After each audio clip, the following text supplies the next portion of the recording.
rag and bone man, sheltering from the bad weather. And I did.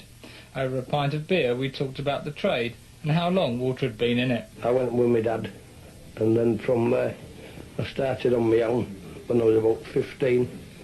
I've done it ever since. How old were you when you started with your dad? Oh, from leaving school, 14.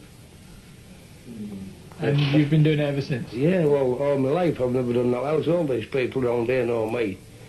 Round Willoughby, Handleby, Carekeller and West Ella, South Ella. That's your patch, is it? Well, I use this road more than anywhere, you know, Willoughby Road and that. Is it a good area for taffing? Oh, it's all right because the people know me, you see. And, I mean, there's a lot of other lads coming up here. But, I mean, a lot of people save stuff for me, you see. You know, we've been so well known around this area. But you get competition, but it don't bother me because I'm not used to it, you see. You know people, you know where you're going to call and they know you. And I mean, the main thing is, yeah, like when you don't, it's your voice, and they know your voice, and they know you, they know me, and then they just say, oh, it's...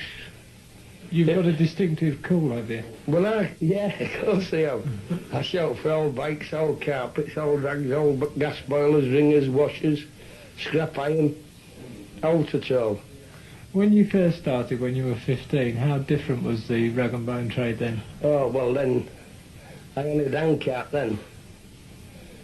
And even my wife used to go with me in them days. And when we had 8 children, you know, and we brought them all up. So you've made a reasonable living from it? Well, you've had times and good times, you know.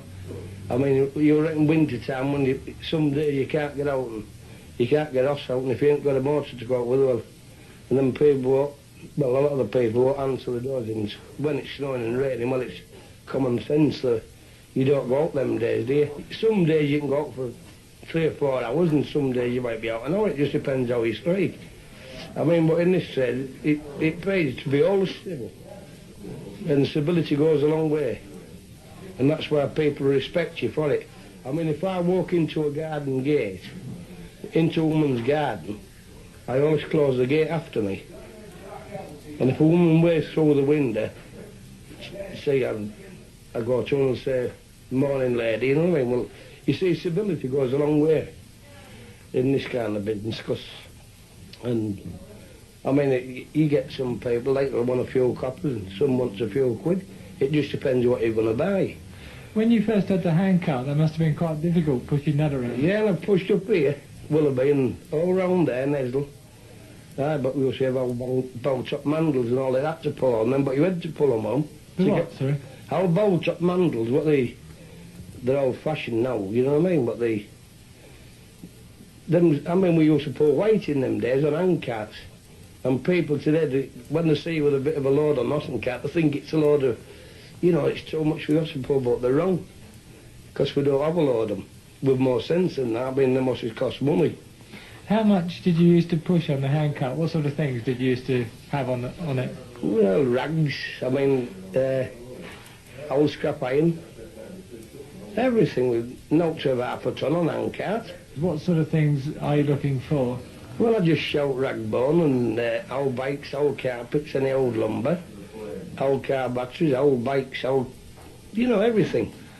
But you don't just go around the houses, you must look elsewhere for stuff as well. Well, you call into a garage, see if there's a few old batteries, you can buy it from them, and old radiators. And when you get on, you know, like you get called in and you have to, well, automatically you've got to buy them off garages, you know, and old batteries and one thing. But then again, when you're handling them, you've got to handle it, you know, because there's the acid in the batteries, and if you spill them on the clothes, well, your clothes is beaten, aren't they? Where else do you look? Well,